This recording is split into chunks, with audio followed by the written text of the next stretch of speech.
Pernahkah kamu merasa sudah bekerja keras setiap hari, tapi rezeki seolah tak pernah cukup? Sudah berusaha sekuat tenaga, tapi hidup tetap terasa berat dan penuh hambatan? Mungkin bukan karena rezeki itu hilang, tapi karena ada sesuatu yang menghalanginya untuk datang. Rezeki bukan hanya soal uang. Rezeki bisa berupa ketenangan hati, hubungan yang baik, kesehatan, bahkan kesempatan kecil yang membawa kebaikan besar. Namun seringkali kita sendiri yang menutup pintu rezeki tanpa sadar. Salah satu penyebab suritnya rezeki adalah hati yang penuh keluhan. Setiap hari mengeluh tentang pekerjaan, keadaan, bahkan tentang orang lain.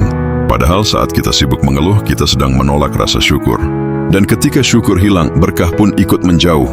Karena rezeki tak datang pada hati yang gelisah, tapi pada hati yang ikhlas dan bersyukur. Yang kedua, kurangnya kejujuran. Banyak orang ingin rezekinya lancar, tapi masih suka menipu dalam hal kecil. Menjual barang tanpa jujur, mengambil yang bukan haknya, atau berpura-pura baik di depan, tapi menusuk di belakang. Padahal sekecil apapun ketidakjujuran bisa jadi penghalang besar bagi datangnya rezeki. Ingatlah, rezeki bukan hanya soal berapa banyak, tapi seberapa berkah. Yang ketiga, tidak menjaga hubungan dengan sesama manusia. Mungkin tanpa sadar, kita pernah menyakiti orang lain, membuat mereka terluka, kecewa, atau merasa dirugikan. Dan doa orang yang tersakiti itu bisa menjadi penghalang besar antara kita dan rezeki. Sebab rezeki tidak akan datang pada hati yang penuh kebencian, dendam, dan permusuhan. Yang keempat, malas berusaha dan terlalu banyak menunda. Kita ingin sukses, tapi bangun pagi saja sulit. Kita ingin kaya, tapi tidak pernah berani memulai. Kita ingin berubah, tapi hanya menunggu waktu yang tepat. Padahal waktu terbaik untuk bergerak adalah sekarang. Rezeki bukan datang pada orang yang menunggu, tapi pada mereka yang berani melangkah, meski pelan. Yang kelima, terlalu bergantung pada manusia, bukan pada Tuhan. Kita sibuk mencari dukungan, berharap pada orang lain, dan kecewa ketika tak ditolong.